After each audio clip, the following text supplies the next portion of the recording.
عليه وسلم وآله وأصحابه وأزواجه وإخوانه من الأنبياء والمرسلين ثم إلى أرواح مشايخنا ولآبائنا وأمهاتنا ولمن له حق علينا خصوصا مؤلف هذا الكتاب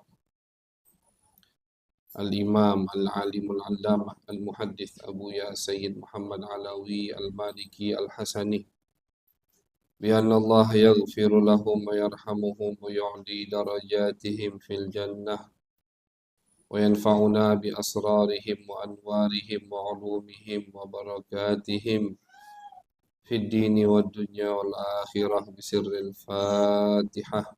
أعوذ بالله من الشيطان الرجيم. بسم الله الرحمن الرحيم. الحمد لله رب العالمين الرحمن الرحيم مالك يوم الدين. إياك نعبد وإياك نستعين. اهدنا الصراط المستقيم صراط الذين أنعمت عليهم غير المغضوب عليهم ولا الضالين آمين. بسم الله الرحمن الرحيم.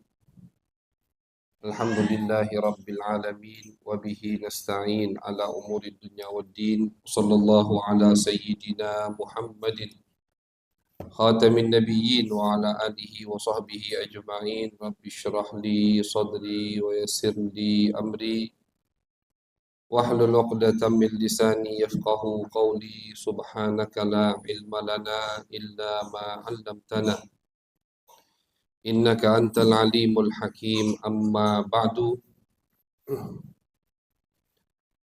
وبالسند المتصل إلى الإمام العالم العلامة المحدث أبو يا سيد محمد علوي المالكي الحسني رحمه الله تعالى ونفعنا به وبعلومه وبعلوم مشايخنا وبعلوم سائر الصالحين في الدارين آمين. إلى أن قال في كتابه أدب الإسلام في نظام الأسرة بين الآباء والأبناء الآداب التي تخص علاقات الآباء بالأبناء إلى أن قال السابع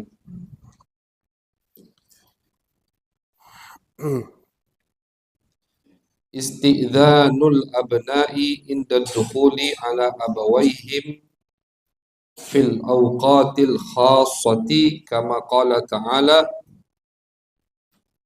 يا أيها الذين آمنوا ليستأذنكم الذين ملكت أيمانكم والذين لم يبلغوا الحلم منكم 3 مرات من قبل صلاة الفجر وحين تضعون ثيابكم من الظهيرة ومن بعد صلاة العشاء 3 عورات لكم. وفي هذه الأوقات عادة ما يكون الأبوان في حالة خاصة أو وضع خاص لا يستحسن رؤيتهما فيه. الثامن القيام بإشاعة المحبة والألفة بين الإخوان في المنزل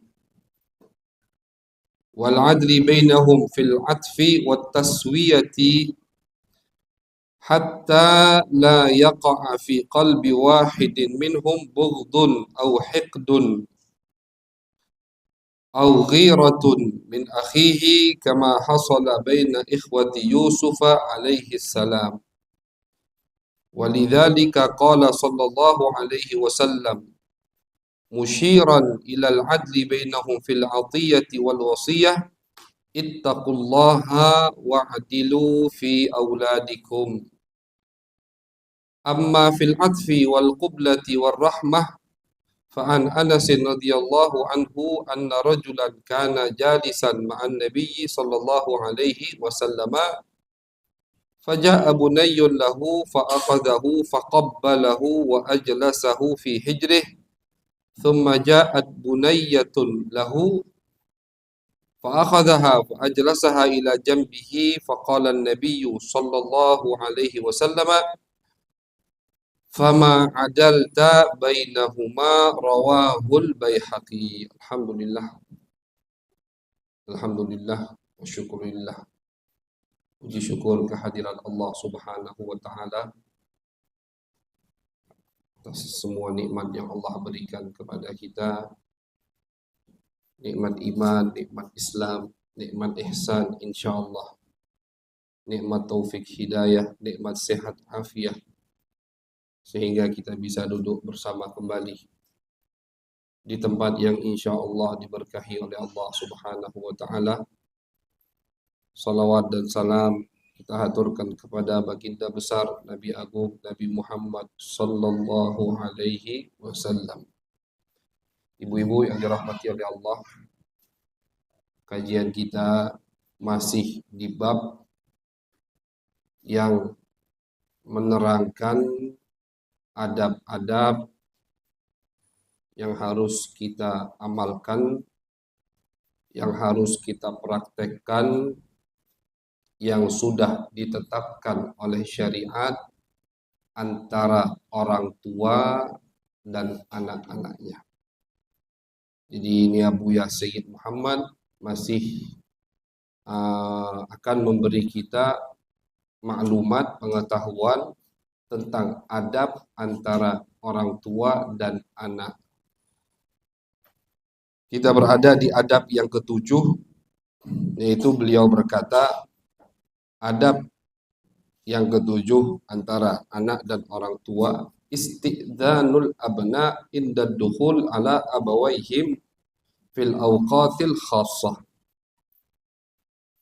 Seorang anak itu harus diajarkan untuk istidzan, meminta izin ketika mau masuk ke ruangan khusus, yang mana ruangan itu misalkan ruangan orang tuanya, kamar orang tuanya. Itu anak harus diajarkan sebelum masuk kamar ketuk pintu dulu, ya. Karena Abu Yazidi mengatakan terkadang orang tua dalam keadaan yang tidak patut untuk dilihat oleh anaknya. Sampai segitunya syariat Islam mengajarkan kepada kita bagaimana adab untuk mendidik anak-anak kita. Jadi termasuk adab, termasuk akhlak yang harus kita didik anak kita, ajarkan mereka sebelum masuk ruangan kita untuk mengetuk pintu dulu. Wabil khusus di waktu-waktu yang disebutkan oleh Allah di dalam Al-Quran. Apa kata Allah? Ya ayyuhalladzina amanu, wahai orang-orang yang beriman, liyasta'dzinkumul ladzina malakat aymanukum walladzina lam yablughul huluma minkum thalatha marrat. Kata Allah, kalau ada daripada budak kalian, hamba sahaya kalian, atau anak-anak kalian yang belum baligh itu mau masuk ke ruangan khusus kalian, harus minta izin thalatha marrat, di 3 waktu. Wabil khusus sama Al-Quran disebutkan 3 waktu. Itu anak kalau mau masuk ke kamar bapak ibunya harus ketuk pintu dulu, izin dulu. Kapan waktu itu? Min qabli salatil fajri, sebelum salat subuh. Wa hina tada'una thiyabakum minadh dhahira, setelah salat zuhur, waktu istirahat siang. Wa min ba'di salatil isya, setelah salat isya, waktu tidur malam. Thalathu auratil lakum. Ini 3 waktu kata Allah Subhanahu wa taala adalah aurat untuk kita. Ada batasanmu. Jadi jangan mentang-mentang itu anak, kita tidak ada batasan kepada anak kita. Ustadz, Habib, itu kan anak kami. Ya. Kenapa? Tetap itulah adab syariat Islam. Biar tidak terjadi hal-hal yang aneh, dibatasi semua oleh syariat Islam. Ketika ada anak punya saudari, anak laki-laki, punya adik perempuan, apa kata Nabi? farriquhum bainal madaji' wa hum abna'u sab'in. Pisahkan tidur anak kita yang laki dan perempuan ketika mereka berumur 7 tahun. Jangan digabung. Kadang sampai anak ini umur 12, 15 tetap gabung sama kakak-kakaknya yang laki-laki. Tidak boleh. Kata Nabi dipisah ketika umur anak tadi 7 tahun. Apakah Nabi suuzon sama kita? Tidak. Tapi Nabi ngajari sebelum terjadi hal-hal yang aneh, hal-hal yang tidak kita inginkan, hal-hal yang di luar daripada nalar kita, maka dikasih batasan sama Nabi besar Muhammad sallallahu alaihi wasallam. Terjadi hal yang tidak diduga-duga, terjadi. Banyak sekarang kabar cerita yang tidak kita mau nyebutkannya saja tidak pantas antara anak dan orang tua, anak dan saudari kandungnya. Banyak hal terjadi. Karena itulah memang janji setan di hadapan Allah Subhanahu wa taala. Setan atau iblis ketika diusir oleh Allah Subhanahu wa taala, dia bersumpah di depan Allah. Ya Allah, wala udillannahum. Demi kekuasaanmu, aku akan menyesatkan Adam dan keturunan Adam. Wala umanniyannahum, dan aku akan menjadikan mereka punya angan-angan yang sangat panjang sehingga mereka lupa akan adanya kematian. Makanya tulul amal, kata Nabi, panjang angan-angan itu tidak baik. Kalau angan-angan tadi angan-angan dunia, pengen ini, pengen ini, pengen ini. Akhirnya apa? Akhirnya dia kira dia akan hidup selamanya, lupa dengan ibadah, sibuk dengan kehidupan duniawi. Tulul amal, panjang amal itu bukan sesuatu yang bagus. Kalau amal tersebut, angan-angan itu angan-angan yang berkaitan dengan dunia. Digambarkan sama Nabi besar Muhammad SAW. Suatu hari Nabi ngajak sahabat ke lapangan. Sama Nabi digarisi. Nabi kasih bundaran, satu bundaran. Kata Nabi, setelah dibundari, Nabi garis dari ujung bundaran itu keluar dari bundaran, garis bundaran tersebut. Kata Nabi, yang aku lingkari ini adalah umur manusia. Yang dilingkari sama Nabi, umur manusia. Sahabat terus nanya, ya Rasulullah, terus garis yang keluar dari lingkaran, luarnya jauh, panjang. Apa itu ya Rasulullah? Itu kata Nabi, angan-angan manusia. Jadi angan-angan kita itu kadang melampaui umur kita. Angan-angan kadang melampaui umur kita. Apakah baik itu? Tentu tidak baik. Kalau angan-angan tadi berkaitan dengan dunia. Tapi kalau angan-angannya tentang akhirat, kita pengen beramal, kita pengen punya ini, kita pengen punya jasa, kita pengen banyak pahalanya, sehingga kita rajin ibadah. Walaupun umurnya tidak sampai, tapi pahalanya udah dicatat oleh Allah Subhanahu wa taala. Jadi panjang angan-angan itu tidak baik kalau yang berkaitan dengan dunia, tapi kalau berkaitan dengan akhirat itu malah dianjurkan. Hiduplah seperti kita akan hidup seumur hidup kalau untuk amal baik. Angan-angan yang sangat banyak, insya Allah akan ditepati oleh Allah. Atau kalau umur tidak cukup, kita sudah dapat pahalanya dari Allah Subhanahu wa taala. Nah, jadi panjang angan-angan yang berkaitan dengan dunia itu termasuk tipu daya setan. Wala umanniyannahum.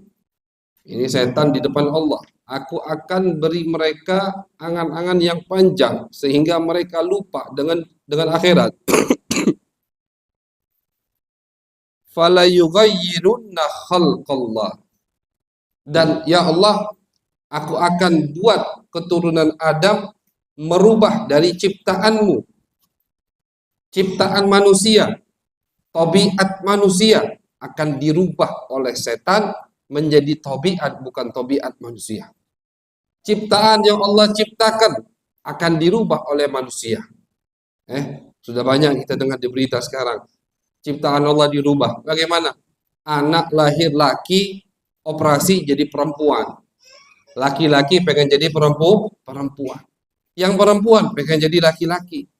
Terjadi tidak? Terjadi. Terjadi. Ada perempuan pengen kalau beli baju pakaian yang apa? Yang khusus untuk laki-laki. Kebalikan, ada laki-laki kayak perempuan. Ini termasuk janji setan di depan Allah Subhanahu wa taala. Fala yughayyirunna khalqallah. Mereka akan merubah ciptaan Allah. Mereka akan merubah tabiat daripada tabiat manusia, fitratullah. Fitrahnya manusia itu laki-laki ya laki-laki, akan berubah dengan tipu daya setan. Nauzubillah min dzalik. Oleh karena itu Nabi tahu akan hal tersebut, makanya sama Nabi dibatasi. Anak-anak yang sudah umur 7 tahun dengan saudarinya dipisah, kata Nabi Muhammad SAW. Bapak dan ibu ketika anaknya mau masuk diajari, ketuk pintu dulu, izin dulu, biar anak tadi tidak melihat hal-hal yang tidak pantas untuk dilihat oleh anak tersebut. Fa fi hadhil awqat adatan ma yakunul abawan fi halatin khassah. Kata Buya, di waktu-waktu tersebut yang disebutkan oleh Al-Quran, dari habis sholat isya sampai ke sholat subuh, 2 waktu, kemudian ba'da zuhur, waktu istirahat siang, itu terkadang keseringan, kata Buya, kedua orang tua dalam keadaan khusus, dalam berpakaian yang tidak pantas untuk dilihat oleh anaknya. Makanya dianjurkan, diarahkan, harus kita ajarkan anak kita untuk izin di waktu-waktu tersebut. La yustahsanu ru'yatuhuma fi. Memang tidak sampai haram. Tidak ada dalilnya dari Nabi anak kalau masuk ke kamar ibunya tanpa izin haram, tidak. Cuman ini adab, ajaran, akhlak, sunnah Nabi besar Muhammad sallallahu alaihi wasallam. Yang kalau kita amalkan, kita pasti akan yang beruntung. Kalau kita mengamalkan ajaran Nabi, kita mempraktekkan sunnah Nabi, apa yang dilakukan oleh Nabi kita amalkan, itu ibu-ibu yang pertama kali beruntung adalah kita. Semua ajaran Nabi, walaupun itu tidak wajib, sunnah umpama, tetap faedahnya, manfaatnya untuk kita. Perhatikan coba, daripada sunnah-sunnah Nabi Muhammad SAW. Nabi menganjurkan, kalau minum jangan sekaligus, harus 3 kali napas. Kedokteran sekarang membuktikannya. Ilmu kedokteran mengatakan orang yang minum sekaligus itu lebih cepat terkena penyakit. Karena ketika minum, ini disebut oleh Al-Imam Al-Manawi dalam kitabnya Faidul Qadir. Ketika kita minum 1 teguk, itu ada hawa dari perut yang akan keluar. Yang mana angin tadi atau hawa tadi membawa penyakit. Makanya sama Nabi disunnahkan minum washrab fi thalathati anfas. Minum itu 3 kali, kata Nabi. Maksudnya 3 kali itu sekali teguk, sudah stop dulu, bernapas dulu. Minum lagi, seteguk lagi, napas lagi. Itu yang diajarkan oleh Nabi besar Muhammad SAW. Sekarang ilmu kedokteran membuktikan bahwasanya ketika kita tidur menghadap bagian kanan lebih sehat untuk jantung kita. 1450 tahun yang lalu sudah disunnahkan oleh Nabi besar Muhammad SAW. Sekarang ilmu kedokteran banyak yang mengatakan bahwasanya ketika kita mandi itu jangan pertama kali yang dibasuh kepala kita. Pas mandi, jangan pertama kali yang dibasuh kepala. Yang harus pertama kali dibasuh bagian atraful a'dha, bagian ujung-ujung anggota tubuh manusia, dari tangan atau kaki. Ternyata itu ibu sudah diajarkan sunnah oleh Nabi besar Muhammad SAW. Bagaimana sunnah ketika mau mandi? Wudhu dulu, kata Nabi. Jangan langsung kepala dibasuh. Kenapa? Ilmu kedokteran sekarang mengatakan banyak orang kadang yang tiba-tiba meninggal kaget, meninggal ngejut meninggal di kamar mandi. Dikira pingsan, dikira kepleset di kamar mandi sehingga dia meninggal. Banyak daripada ilmu kedokteran mengatakan itu bukan karena pingsan, tapi karena pembuluh darahnya yang pecah atau tersumbat. Orang yang sudah rentan, sudah tua umurnya, sehingga pembuluh darah tidak terlalu lancar, itu kalau mandi langsung basuh kepalanya, ini kata dokter Bu ya, bukan kata anak bukan dokter. Ini kata dokter, cuma nukil ini. Itu ketika dia mandi langsung membasuh kepalanya, darah itu sangat mencari tempat-tempat yang dingin. Jadi kalau yang dibasuh pertama kali bagian kepala, itu darah semuanya naik ke atas. Sehingga pembuluh darah yang sudah rentan tadi tidak sanggup menerima aliran darah yang begitu deras, pecahlah pembuluh darah atau tersumbat, pingsan, meninggal dunia. Naudzubillah min dzalik. Ini kata dokter sekarang. Dokter 1450 tahun yang lalu, Nabi kita, Nabi besar Muhammad sallallahu alaihi wasallam sudah mengatakannya. Kata Nabi kalau mau mandi, wudhu dulu. Setelah wudhu selesai semua, baru kata Nabi basuh kepalanya. Sehingga darahnya tadi sudah merata, tidak menyerang satu titik, sehingga akan jadi fatal, bahaya akibatnya untuk manusia. Semua ada pada sunnah Nabi besar Muhammad sallallahu alaihi wasallam. Tapi jangan mentang-mentang kita tahu hikmahnya, kita tahu faedahnya, sunnah yang kita tidak tahu faedahnya tidak kita amalkan. Jangan.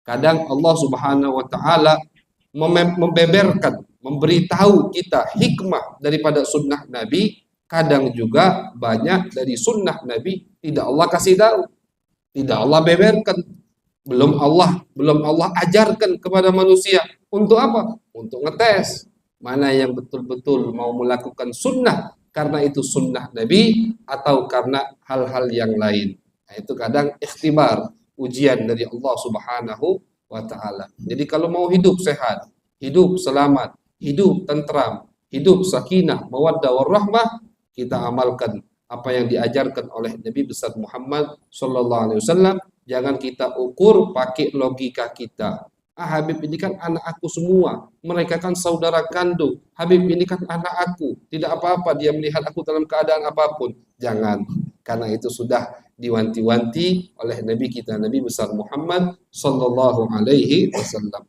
Ats-tsamin. Kemudian yang kedelapan, daripada adab-adab yang disunnahkan, yang diajarkan oleh Nabi besar Muhammad sallallahu alaihi wasallam, al-qiyam bi isya'atil mahabbah wal ulfah bainal ikhwan fil manzil. Harus kedua orang tua mengajarkan anak-anaknya untuk saling cinta, untuk akur sesama saudara. Wal adli bainahum fil atfi wat taswiyah, dan adil. Orang tua harus adil ketika dia sayang sama anaknya, harus adil. Sayang jangan sama yang khusus. Oh ini yang paling disayang, yang lain tidak sayang, tidak boleh. Wat taswiyah, pemberian pun harus adil kata Nabi Muhammad sallallahu alaihi wasallam. Maka disebutkan hadisnya, hatta la yaqa'a fi qalbi wahid minhum bughdun aw hiqdun, sehingga tidak akan ada di dalam salah satu hati anak-anak kita rasa cemburu atau marah atau rasa dengki iri dari saudaranya. Sesama saudara, anak kita harus kita adil. Kasih satu, anak yang nomor pertama dikasih, semua harus dikasih. Anak yang terakhir dicium, di sini disebutkan nanti, semua harus dicium. Kasih sayang, pemberian itu harus adil kata Nabi besar Muhammad sallallahu alaihi wasallam. Kama hasala baina ikhwati Yusuf alaihi salam. Pernah terjadi ketika ada rasa kecemburuan dari saudara-saudara yang lain, akan terjadi hal-hal yang tidak diinginkan seperti saudara-saudara Nabi Yusuf. Abu Ya mengatakan saudara Nabi Yusuf 10 orang itu atau 11 orang 11 orang, yang 10 yang jahat dengan Nabi Yusuf di awal-awal cerita. Itu kata ulama, kejahatan saudara Yusuf bukan satu. Ada seorang ulama mengatakan, ketika aku hitung kejahatan saudara Yusuf dari ayat pertama sampai ayat ketika Yusuf dibuang, itu kurang lebih ada 40 kejahatan, 40 maksiat, 40 pelanggaran yang mereka lakukan. Karena apa? Karena iri dengan saudaranya Yusuf. Iri. karena Nabi Yakub lebih sayang ke Yusuf. Tentunya perilaku seorang nabi tidak boleh kita komentari. Cuman yang harus kita ambil bagaimana saudara-saudara Yusuf itu iri dengan Yusuf. Sehingga saking paling parahnya mereka buang Nabi Yusuf ke dalam sumur. Nah, biar itu tidak terjadi, kata Buya, kita harus rata, sama dalam menampakkan, menunjukkan kasih sayang kita kepada anak-anak kita. Walidzalika qala sallallahu alaihi wasallam, oleh karena itu Nabi Muhammad pernah bersabda musyiran ilal adli bainahum fil atiyah wal wasiyah, ittaqullah wa'dilu fi auladikum. Kata Nabi, bertakwalah kalian kepada Allah dan berlakulah adil kepada anak-anak kalian. Jadi termasuk takwa kita kepada Allah, termasuk bukti takwa, praktek takwa kita kepada Allah, kita adil kepada anak-anak kita. Harus adil. Apalagi dalam pemberian, dalam hadiah, itu harus adil. Satu hari ada sahabat yang bernama Bashir datang kepada Nabi Muhammad SAW. Ini Bashir datang kepada Nabi membawa anaknya bernama Nu'man. Kenapa Bashir datang ke Nabi? Bashir datang ke Nabi ingin Nabi menjadi saksi bahwasannya Bashir ini, si bapak ini, telah memberi anaknya 1 hektar tanah, misalnya Nu'man ini. Ditanya sama Nabi Muhammad SAW, wahai Bashir, apakah saudara-saudara Nu'man kau beri tanah yang sama? Tidak, kata Bashir, ya Rasulullah. Cuma Nu'man yang aku kasih tanah. Cuma Nu'man yang aku kasih tanah. Yang lain tidak aku kasih hadiah, ya Rasulullah. Kata Nabi, kalau begitu jangan jadikan aku saksi. Aku tidak mau jadi saksi atas hal yang batil, kata Nabi Muhammad SAW.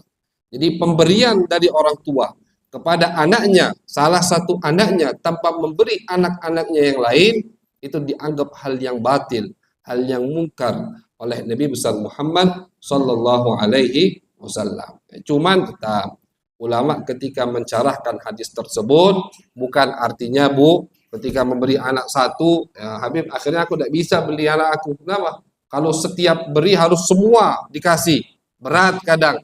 Nah, kadang kan orang tua itu lihat-lihat. Ada anak yang tidak terlalu butuh, tidak dikasih. Ada anak yang butuh dikasih. Itu boleh, kata ulama. Nah, jadi maksud dari hadis Nabi besar Muhammad SAW harus adil dalam pemberian kepada anak kita kalau kondisi mereka sama. Kondisi mereka sama. Misalkan ada 5 anak, 5-5-nya tidak mampu, tidak boleh kita kasih cuma 1 anak. 5-5-nya harus kita kasih. Ada 5 anak, tanggungannya masih di kita. Kasih yang dikasih jajan cuma 1 anak, 4 anak tidak dikasih jajan. Itu yang tidak diizinkan oleh Nabi Muhammad Sallallahu Alaihi Wasallam. Tapi umpama ada 5 anak, yang 3 sudah mapan, tidak perlu lagi kita bantu. Yang 2 masih belum mapan, harus kita bantu. Atau bebannya lebih banyak, tanggungannya lebih banyak.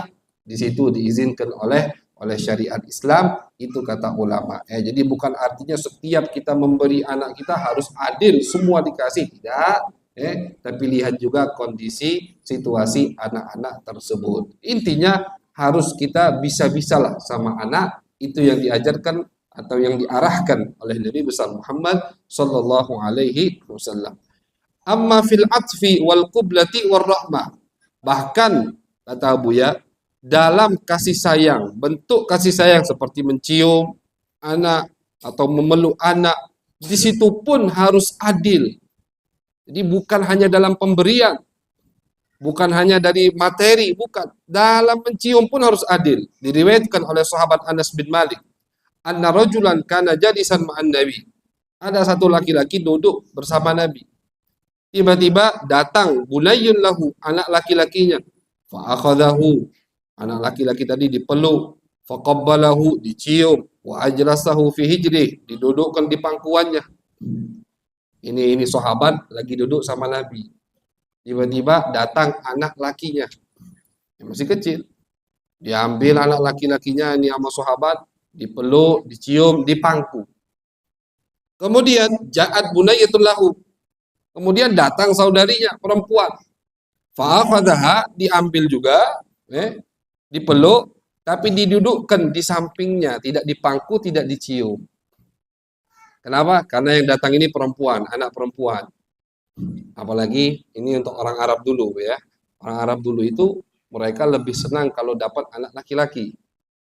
Bahkan di zaman jahiliyah ada adat yang tidak baik, yang sangat buruk, yaitu kalau mereka dapat anak perempuan, sebagian dari orang tua ada yang sampai rela mengubur anak perempuannya hidup-hidup. Dikubur, masih hidup-hidup. Makanya Allah Subhanahu wa taala dalam Al-Qur'an mengatakan wa idzal mau'udatu su'ilat bi ayyi dzambin qutilat. Ketika bayi-bayi yang dikubur perempuan, dikubur hidup-hidup, itu akan bertanya kepada orang tuanya, kenapa kami dikubur hidup-hidup? Itu adat jelek dari zaman jahiliyah. Kalau mereka dapat anak laki-laki, mereka senang. Dapat anak perempuan, mereka tidak senang. Seperti dapat kabar yang buruk. Ini dihapus oleh Nabi besar Muhammad SAW. Laki-laki, perempuan itu dalam pemberian di masa hidup orang tuanya harus sama. Itu yang dikatakan oleh Nabi besar Muhammad SAW. Laki-laki dan perempuan sama dalam ketakwaan. Laki-laki dan perempuan mana yang lebih mulia di mata Allah? Sama, nilainya hanya dari takwa. Tidak ada beda antara laki-laki dan perempuan.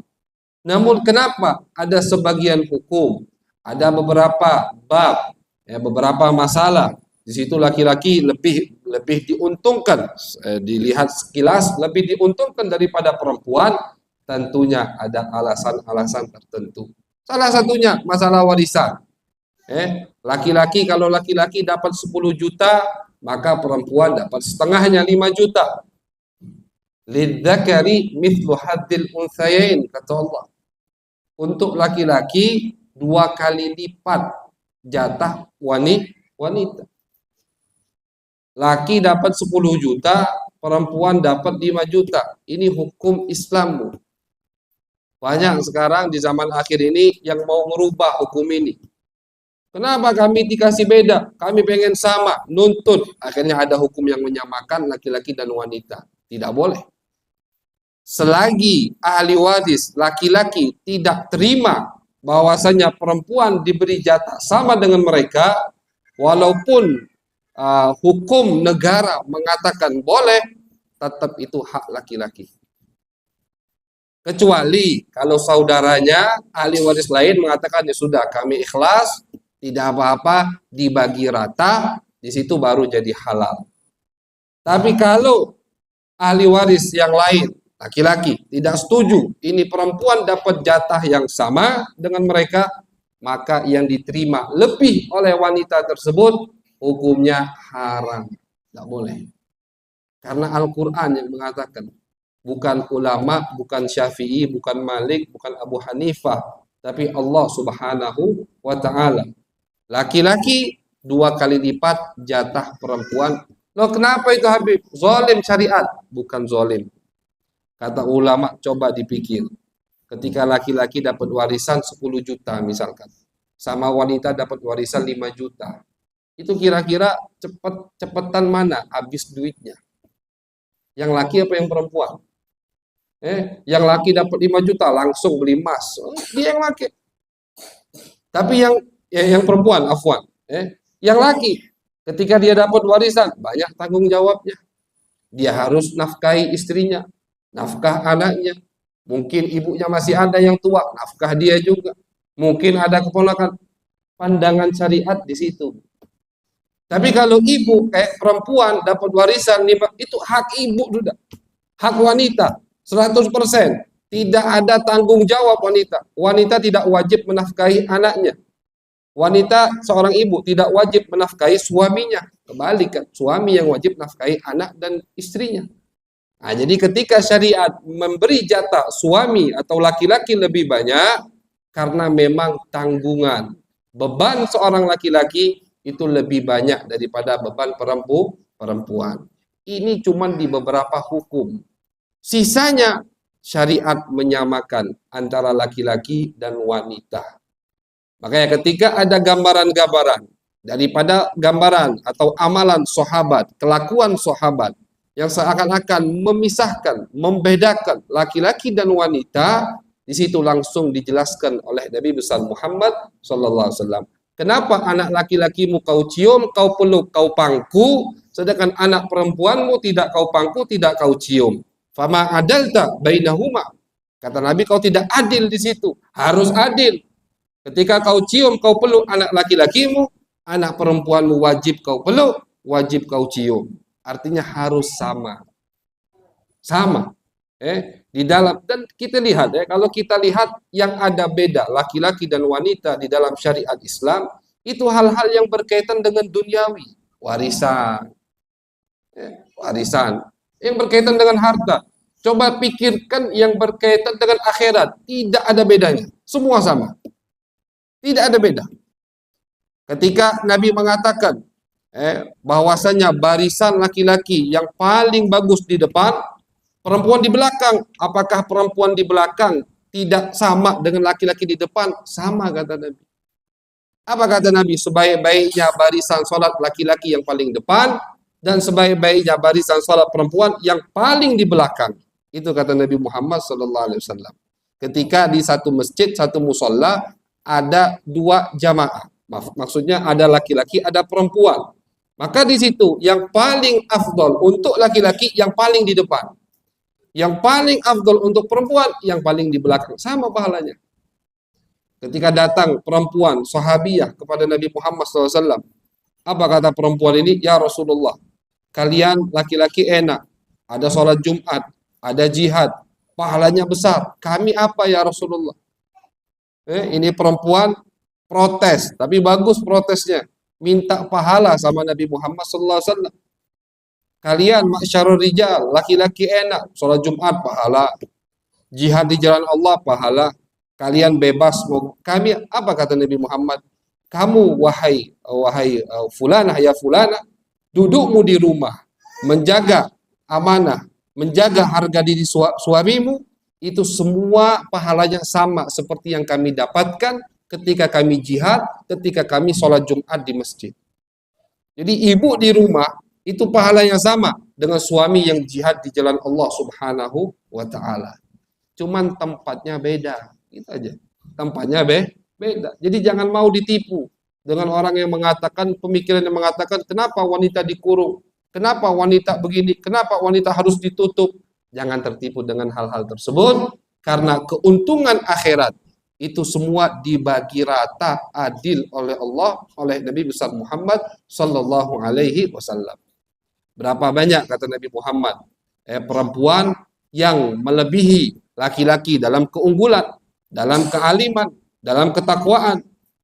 Banyak dari sahabat, kata Nabi, ambil ilmu dari Siti Aisyah, laki-laki.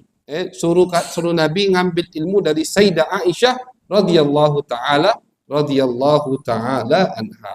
Jadi yang ada beda antara laki-laki dan perempuan di dalam hukum syariat itu hanya yang berkaitan dengan duniawi. Bisa kita hitung dengan jari, tidak banyak. Sedangkan yang berkaitan dengan akhirat, berkaitan dengan pahala, dengan masuk surganya Allah, dengan kedudukan tinggi di sisi Allah, itu tidak ada bedanya. Bahkan banyak dari perempuan yang lebih afdal daripada laki-laki. Kemudian at-tasi, adab yang ke-9, wa minal adab al-islamiyah fi hadzal majal, termasuk adab yang diajarkan oleh syariat Islam, nahyul walidain anid du'a ala auladihim. Dilarangnya kedua orang tua untuk mendoakan anaknya dengan doa-doa yang tidak baik. Jadi orang tua, seburuk apapun anaknya, jangan kita doakan anak kita dengan doa yang tidak baik. Wahada amrun qabihun khatir. Kata Buya, ini perkara yang tidak baik, jelek, khatir, dan sangat berbahaya sekali. Kenapa? Karena doaul walidain ka doail anbiya ala ummatihim. Dalam riwayat hadis lain Nabi mengatakan doa orang tua kepada anaknya seperti doa seorang nabi terhadap kaumnya. Lihat cerita di Al-Qur'an. Ketika Nabi Nuh mengatakan, "Ya Allah, azablah kaumku," langsung turun azab. Ketika Nabi Hud mengatakan, "Ya Allah, ini kaumku udah tidak bakal iman, azablah ya Allah," turun azab. Setiap nabi ada doa mustajabah, doa yang diijabah oleh Allah. Itu setiap nabi memiliki doa yang kalau mereka minta kepada Allah pasti diijabah oleh Allah Subhanahu wa taala. Dan semua nabi sebelum Nabi Muhammad menggunakan doa tersebut untuk mengazab umatnya. Nabi Nuh doa, "Ya Allah, la tadar 'alal ardi minal kafirina dayyara." Di Al-Qur'an Allah ceritakan, "Ya Allah, jangan kau sisakan di muka bumi ini dari orang-orang kafir. Binasakan semua ya Allah." Jelas Nabi Nuh dakwah 950 tahun. 950 tahun. Wa ma amana ma'ahu illa qalil. Yang iman cuma sedikit. Setelah Allah katakan, "Wahai Nuh, tidak akan ada lagi dari umatmu yang masuk Islam, yang iman kepadamu, mengikuti agamamu." Di situ Nabi Nuh pakai doa mustajabahnya. "Ya Allah, kalau begitu binasakan semua orang-orang kafir." Makanya dibinasakan oleh Allah Subhanahu wa taala. Diturunkan azab, hancur semua. Nabi Hud, Nabi Lut, semua nabi itu doa mustajabahnya dipakai untuk menghancurkan umatnya yang sudah tidak mau iman kepada mereka. Berbeda dengan Nabi kita, Nabi besar Muhammad sallallahu alaihi wasallam. Nabi Muhammad, kata ulama, satu-satunya Nabi yang doa mustajabahnya tidak dipakai di dunia oleh Nabi Muhammad. Kapan mau dipakai sama Nabi? Kelak di akhirat akan diberikan oleh Nabi dalam bentuk syafaat untuk kita. Doa istijabah, doa yang pasti dikabulkan punya Nabi, itu diganti nanti di akhirat untuk memberikan syafaat kepada kita umat-umat Nabi Muhammad sallallahu alaihi wasallam. Jadi kata beliau mengatakan di sini tidak boleh orang tua mendoakan anaknya yang jelek-jelek. Wa huwa muntashirun katsiran al-yawm bainana. Banyak sekali kata beliau. Ya, sekarang banyak orang tua yang kalau anaknya nakal dikit didoakan. Wa aktsaru ma yakunu dzalika minal ummahat. Nah, ini Abuya ini ngomong ya. Kata Abuya kebanyakan dari ibu-ibu tuh. Kebanyakan dari ibu-ibu yang suka mendoakan anaknya dengan doa yang jelek. Doa yang jelek, Bu. Ketika anaknya nakal, didoakan doa yang tidak bagus. Itu maksudnya. Idza ghadibat al-um ala waladiha. Kalau ibu marah kepada anaknya, sabbat alaihi laknataha wa nikmataha. Anaknya dilaknat, anaknya didoakan celaka, anaknya didoakan tidak sukses. Wa hadza amalun la yaliqu fil Islam.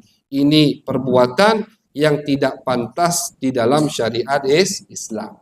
Bagaimana berarti? Kata ulama, banyak doa-doa lain yang diajarkan oleh para aslafuna.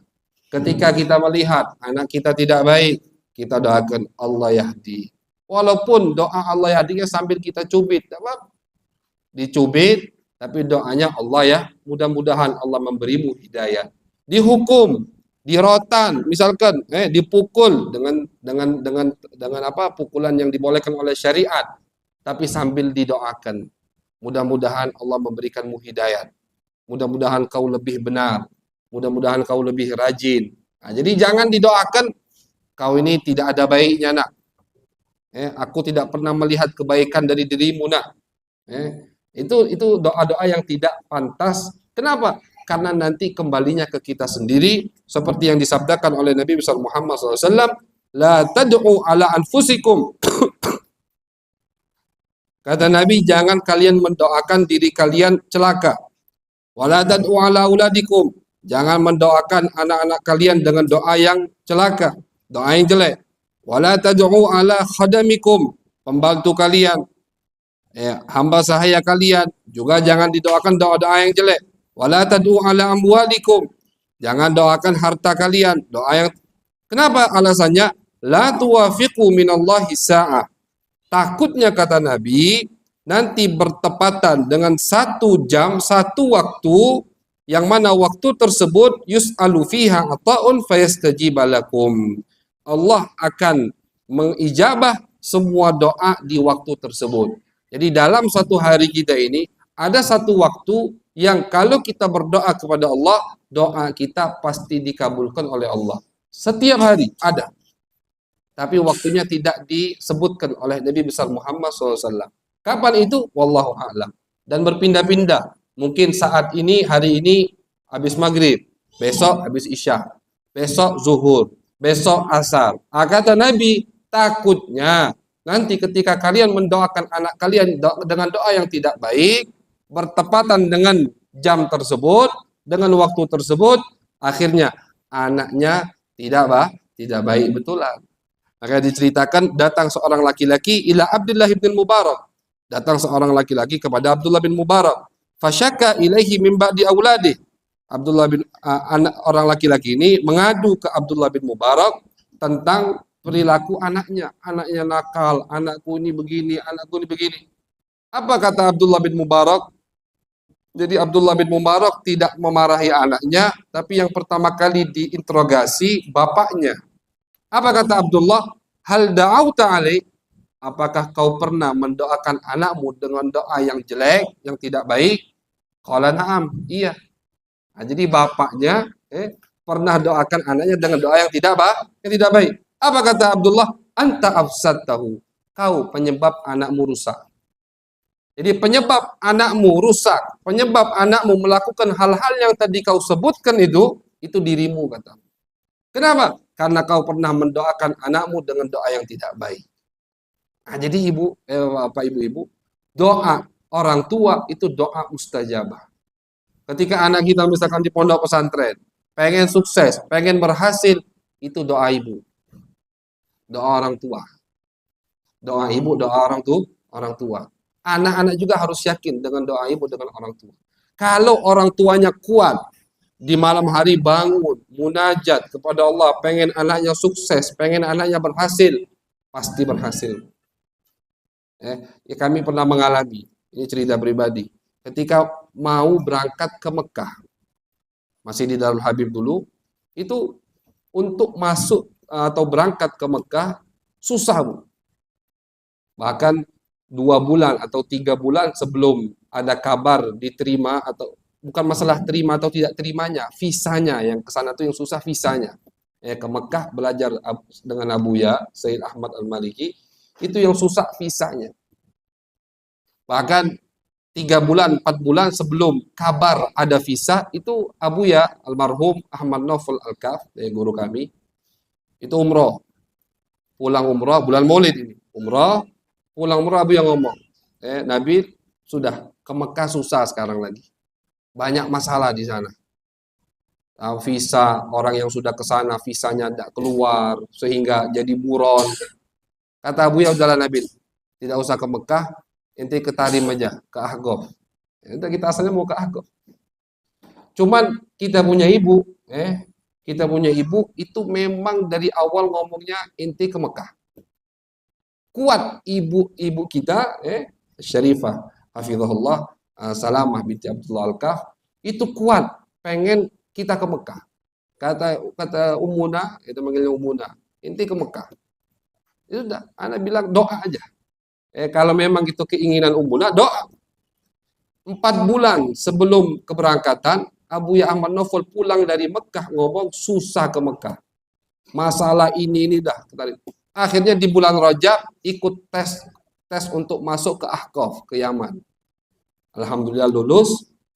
Bertepatan dengan kabar lulus di Universitas Al-Ahqaf, di situ dapat kabar ada visa 1-0 dan diberikan kepada Al-Fagir.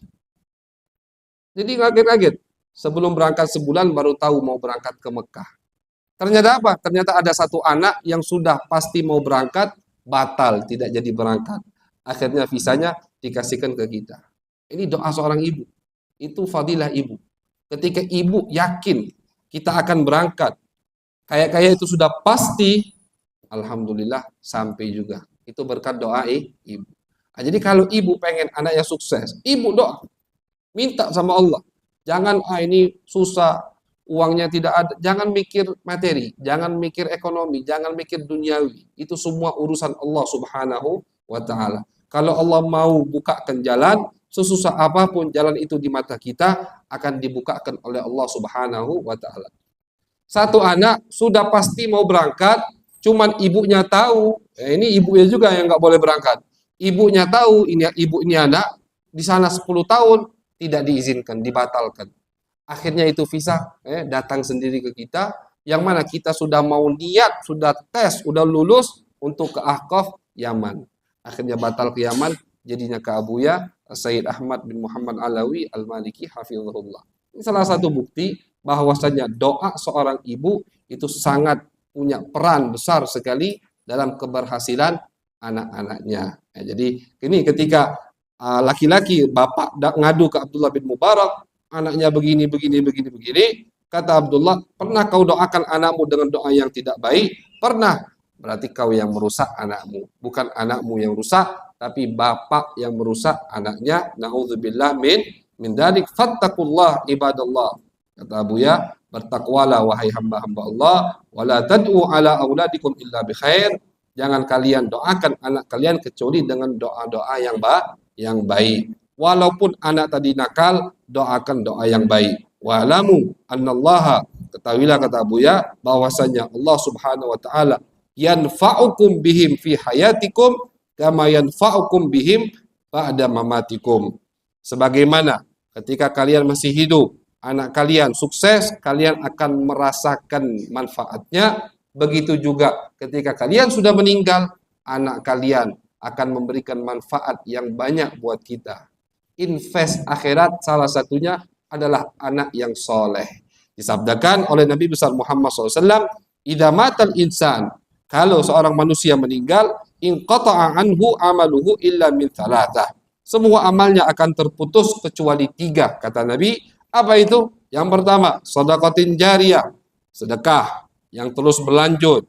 Au ilmin yuntafa'u bih, atau ilmu seperti ini. Abu yang ngarang kitabnya kita baca. Ini beliau dapat pahala di kuburan sana. Au waladin salihin yad'u lahu, atau seorang anak saleh yang mendoakan orang tuanya yang sudah meninggal. Itu amalan yang tidak akan terputus, kata Nabi besar Muhammad sallallahu alaihi wasallam. Rawahu Muslim an Abi Hurairah radhiyallahu taala an. Ini hadis diriwayatkan oleh Imam Muslim dari Abi Hurairah radhiyallahu taala an. Mudah-mudahan kita bisa mengamalkan apa yang kita dengarkan dari adab-adab Nabi besar Muhammad sallallahu alaihi wasallam, dari sunnah-sunnah Nabi, dan kita bisa praktekkan pada diri kita, pada keluarga kita, pada lingkungan kita, pada murid-murid kita. Amin ya rabbal alamin.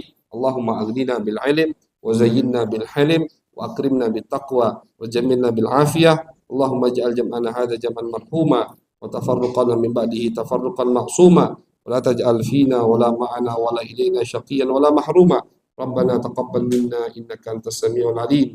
Tub alaina innaka antat tawwabur rahim. Sallallahu ala sayyidina Muhammadin wa ala alihi wa sahbihi wa baraka wa sallama. Walhamdulillahi rabbil alamin. Assalamualaikum warahmatullahi wabarakatuh.